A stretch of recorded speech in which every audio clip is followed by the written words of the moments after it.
भगवान शिव, जिनकी पुनीत पावन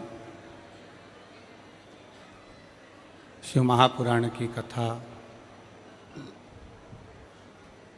संपूर्ण विश्व के कल्याण हेतु बाबा देवाधिदेव महादेव की कृपा से, उनकी करुणा, उनकी उदारता से ये पवित्र पावन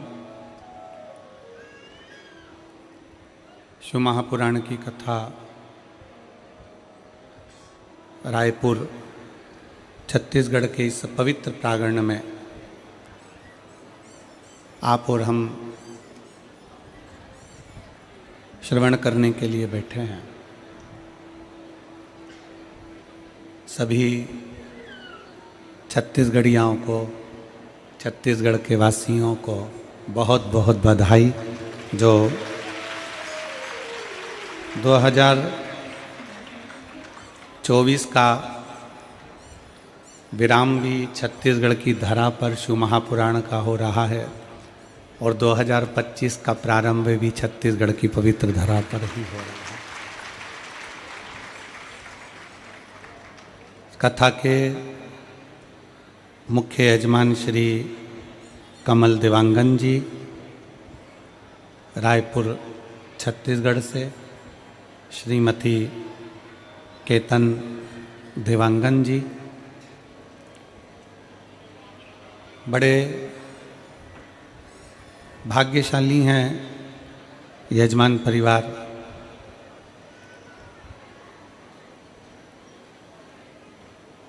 जो इस रायपुर छत्तीसगढ़ की पवित्र धरा पर भगवान शंकर की परम आनंदमय कथा का रस तत्व ग्रहण करा रहे हैं।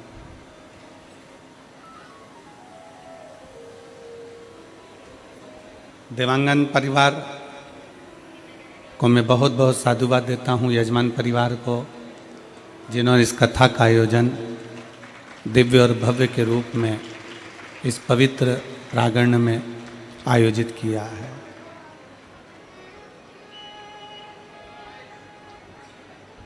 शिव कृपा से भगवान शंकर की अविरल भक्ति और मुक्ति का साधन है शिव पुराण।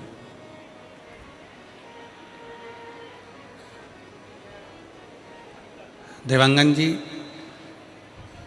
मैं आपको एक और चीज़ के लिए साधुवाद दे रहा हूँ कि 2024 का जो ये विराम होने जा रहा है, उस विराम पर आपने इतने शिव भक्तों को भगवान शंकर की अविरल भक्ति प्रदान करी, उसके लिए साधुता है आपको। बहुत बहुत साधुवाद।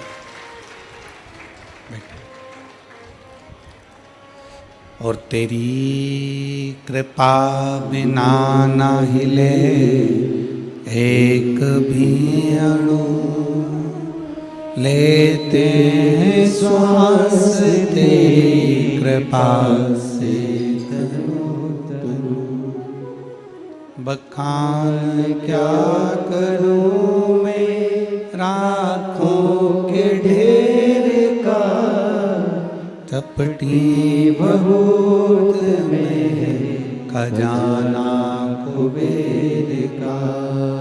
हे गंगाधार मुक्ति द्वार ओमकार तू, भोले ओमकार तू।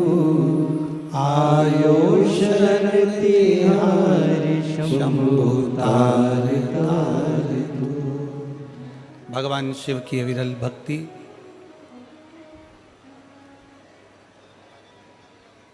शिव पुराण एक विश्वास की पुराण है।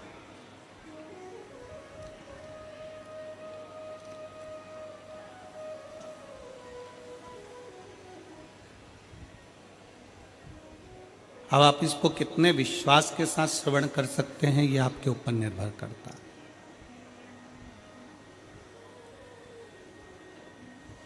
लाखों की संख्या में आप लोग यहाँ पधारे हैं। आज कथा का प्रथम दिवस है और सारे पंडालों फुल भरे पड़े हुए हैं। ये आपका विश्वास कहता है कि आप शंकर पर अटूट भरोसा करते हो।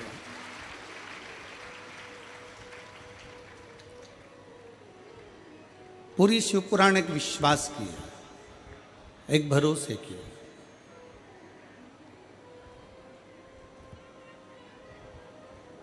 और आपका भरोसा कितना है, आपका विश्वास कितना है, आप किस भाव से भगवान की इस पवित्र कथा का रसपान कर रहे हैं, किस भाव से श्रवण कर रहे हैं।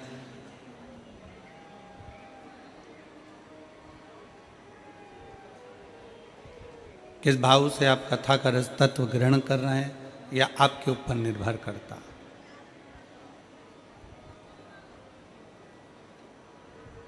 भरोसा कैसा होना चाहिए, विश्वास कैसा होना चाहिए। शिव महापुराण की एक कथा बहुत सुंदर एक दृष्टांत से अपन इस रायपुर छत्तीसगढ़ की पवित्र भूमि से आज 24 तारीख से 30 तारीख तक होने वाली दोपहर 2 बजे से 5 बजे तक इस शिव महापुराण की कथा का लाभ जो अपन ले रहे हैं, उसको एक दृष्टांत से प्रारंभ करते हैं।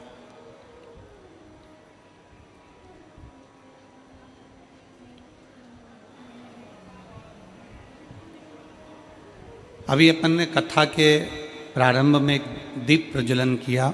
माननीय सांसद महोदय अग्रवाल जी दीप प्रज्वलन करे। माननीय संत शिरोमणि दाजी लोचन जी महाराज जी दीप प्रज्वलन करे। और भी रायपुर छत्तीसगढ़ के विद्वत ब्राह्मण जन, यजमान परिवार श्री कमल देवांगन जी आदि का दीप प्रज्वलन करे।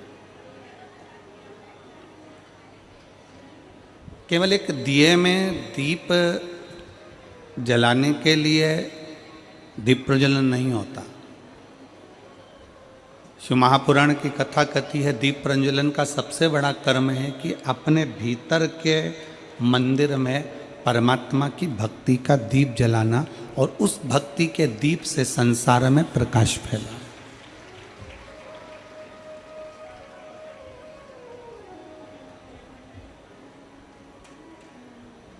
एक विश्वास, एक भरोसा, एक दृढ़ता शिव के प्रति उत्पन्न करो।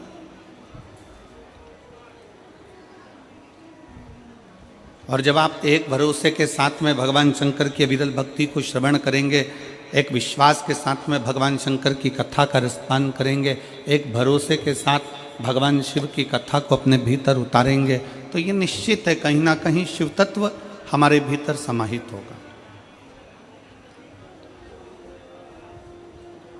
शिव तत्व हमारे भीतर जरूर समाहित हो। और मैंने तेरे ही भरोसे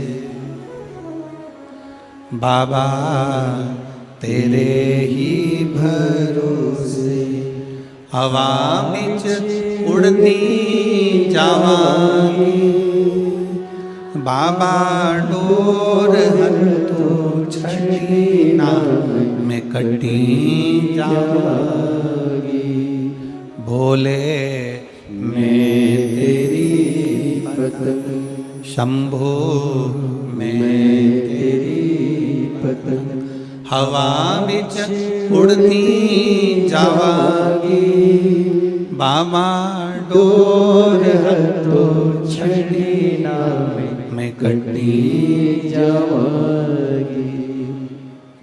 शिव कथा कहती है एक भरोसे को अपने भीतर विराजमान कर लो। एक पति पत्नी नाव में तैयार होकर बैठ गए, नौका तैयार हो गए, चलने लगी। बहुत सारी सवारी बैठी हुई थी, बहुत सारे लोग जहाज में बैठे हुए थे।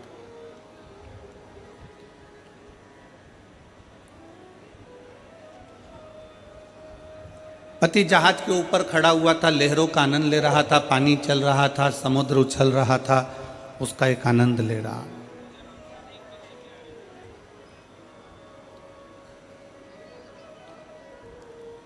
समुद्र लहरों का आनंद ले रहा है, समुद्र की लहरों का आनंद, और वो व्यक्ति बड़े आनंद के साथ प्राप्त कर रहा है। इतने में जहाज का मालिक मैनेजर बोल दिया, पायलट बोल दिया। जहाज का पायलट बोला कि ये जहाज पानी में डूबने वाला है, जिसको बचना हो बच लो। अब सबको मालूम पड़ गया, पूरे जहाज में चर्चा हो गई कि ये जहाज पानी में डूबने वाला। सब भागो। जैसे ही सुना जहाज पानी में डूब रहा है, लोग छोटे छोटे ट्यूब पकड़कर, छोटी छोटी नाव पकड़कर जहाज से भागने लगे। पत्नी के कानों में शब्द गया तो पत्नी जहाज के ऊपर गई और अपने पति से बोली, सुनो ये जहाज पानी में डूबने वाला है। पायलट ने अनाउंस कर दिया, जहाज चलाने वाले पायलट ने अनाउंस कर दिया है कि ये पानी में डूबेगा। सब बच रहे हैं, अपन भी भागें, चलो। सब अपनी अपनी पत्नी और बच्चों को बचा रहे हैं, आप भी हमको बचाओ, चलो। पति कुछ नहीं बोला, वो लहरों का आनंद लेता रहा। लहर उछलती रही, समुद्र के पानी का आनंद ले रहा था। थोड़ी देर बाद पत्नी नीचे गई, फिर अनाउंस हुआ कि बचना हो तो बच लो। पत्नी फिर ऊपर आ गई, सुनो ये पूरा जहाज पानी में डूबने वाला है, सब अपनी पत्नी बच्चों को बचा रहे हैं, आप भी मुझको बचाओ, चलो मुझे लेकर यहाँ से बाहर निकालो। पति कुछ नहीं बोला तो पत्नी को क्रोध आ गया। मैं जानती हूं कि तुम मुझे मरा हुआ देखना चाहते हो, कि मैं मर जाऊं तो तुम दूसरी शादी कर लो।